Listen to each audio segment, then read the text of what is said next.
আদিবাসী সেঙ্গেল অভিযানের পক্ষ থেকে আজ ভারতের রাষ্ট্রপতি দ্রৌপদী মুর্মুর কাছে এক দফা দাবি ভিত্তিক এক ডেপুটেশন পেশ করা হয় মহকুমা শাসকের মাধ্যমে। আজ আদিবাসী সেঙ্গেল অভিযানের পক্ষ থেকে মগবাজারের কাছে ডেপুটেশন দেওয়া হয়। ইসলামপুর শহর জুড়ে একটি মিছিল পরিক্রমা করে সেই মিছিল ইসলামপুর মহকুমা শাসকের দপ্তরে এসে তারপর পত্র পেশ করেন। আদিবাসী সেঙ্গেল অভিযানের মহকুমা প্রেসিডেন্ট বাবুরাম কিসকু এ বিষয়ে বলেন, ভারতের রাষ্ট্রপতি শ্রীমতী দ্রৌপদী মুর্মুর কাছে দাবি, আদিবাসী গ্রামে সমস্ত গ্রামে অবিলম্বে সংবিধান এবং কানুন লাগু করুন। কেননা আদিবাসী গ্রাম্য সমাজে ইহা লাগু নয়। এর জন্য রাষ্ট্রপতি হইতে বিডিও পঞ্চায়েত প্রতিনিধি দোষী আছেন। অন্যদিকে আদিবাসী সমাজের স্বশাসন ব্যবস্থার নামে চালু বংশগত মাঝি পারগানা ব্যবস্থা দোষী আছেন।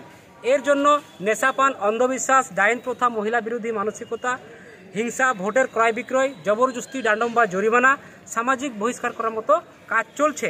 সেঙ্গেল এইসব অবিলম্বে সুধারের জন্য দাবি করছে। অন্যথায় গ্রামীণ জনজীবনে স্বাধীন ভারতে গোলামী জীবনযাপনে মজবুর হচ্ছেন। এটা আমরা এসডিও মারফত রাষ্ট্রপতির কাছে এক দফা দাবি আজকে